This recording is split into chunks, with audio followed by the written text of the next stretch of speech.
Assalamualaikum warahmatullahi wabarakatuh. Perkenalkan, nama saya Anggun Nabilia Putri dengan NIM 8606476689.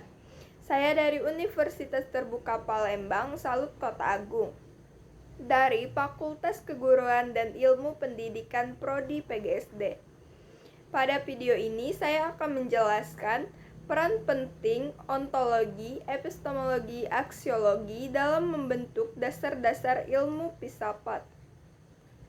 Baiklah, kita ke intinya saja. Saya akan menjelaskan apa itu ontologi, epistemologi, dan aksiologi. Ontologi adalah cabang ilmu yang membahas tentang hakikat keberadaan atau apa yang menjadi objek kajian ilmu. Apa yang dipelajari ilmu? Apa hakikat realitas yang diteliti? Contohnya, dalam ilmu pendidikan, objek yang dipelajari adalah manusia, proses belajar, dan perkembangan peserta didik. Dengan ontologi, ilmu memiliki arah yang jelas mengenai objek yang akan dikaji. Epistemologi adalah cabang filsafat yang membahas tentang bagaimana ilmu diperoleh dan bagaimana kebenaran diuji. Epistemologi menjawab pertanyaan, bagaimana mengetahui diperoleh, metode apa yang digunakan, bagaimana membuktikan bahwa pengetahuan itu benar.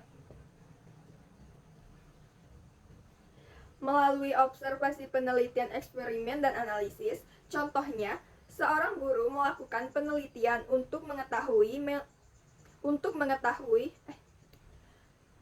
melalui observasi, penelitian, eksperimen, dan analisis, contohnya, seorang guru melakukan penelitian untuk mengetahui metode belajar yang paling efektif bagi siswa.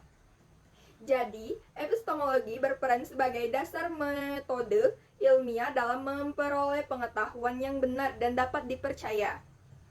Yang terakhir, aksiologi adalah cabang filsafat yang membahas tentang nilai, etika, dan tujuan penggunaan ilmu. Untuk apa ilmu ini digunakan? Apa manfaat ilmu bagi kehidupan manusia? Ilmu pengetahuan harus digunakan secara bijaksana dan bertanggung jawab. Contohnya, perkembangan teknologi dapat membantu pendidikan, komunikasi, dan kesehatan. Namun, jika disalahgunakan, teknologi juga dapat menimbulkan dampak negatif. Karena itu, aksiologi menekankan pentingnya moral dan etika dalam penggunaan ilmu pengetahuan. Untuk lebih jelasnya, saya akan memperlihatkan PowerPoint mengenai ontologi, epistemologi, dan aksiologi. Antara ketiga ini atau keterkaitannya mengenai air. Yang pertama ada ontologi. Ibarat kata, ontologi itu bertanya, apa yang dikaji? Ontologi itu bertanya apa sebenarnya yang ingin diketahui, juga apa hakikat dari realitas yang kita pelajari. Yang kedua ada epistemologi. Bagaimana kita tahu? Epistemologi itu bertanya bagaimana kita mendapatkan pengetahuan itu, metode apa yang bisa kita terapkan, serta bagaimana cara mengujinya.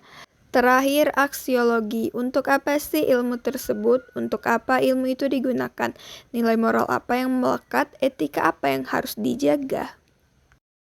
Ontologi adalah yang utama. Pada dasarnya, air adalah zat cair yang tidak berwarna, tidak berasa, dan mengalir pada ketinggian. Jadi, kita sebagai guru menjelaskan bagaimana sih konsep dasar air tersebut. Yang kedua adalah epistemologi. Di sini para siswa akan bertanya, bagaimana sih air itu bisa mengalir dari ketinggian ke tempat yang rendah? Untuk lebih jelasnya, kita bisa ajak siswa untuk berkunjung ke sungai terdekat. Kita bisa menjelaskan bagaimana air mengalir dari ketinggian ke tempat yang rendah. Dan air itu digunakan masyarakat, entah itu untuk mandi, untuk minum, dan sebagainya. Dari situ muncullah aksiologi dan kita menjelaskan bagaimana dan apa manfaat air tersebut. Dari sini kita bisa mengajarkan kepada anak untuk menghemat air dan tidak membuang sampah ke sungai. Karena bahwasanya air digunakan untuk aktivitas sehari-hari untuk masyarakat. Yang terakhir, kita membahas keterkaitan ketiganya, yaitu ontologi, epistemologi, dan aksiologi. Tidak bisa dipisahkan karena mereka bertiga membentuk pondasi utuh dari ilmu pengetahuan. Tanpa salah satunya, ilmu menjadi timpang. Ketiganya seperti tripod, jika satu kaki hilang, semuanya roboh. Ontologi memberi saya isi atau materi, epistemologi memberi saya cara mengajarkannya, aksiologi memberi saya arah tujuan.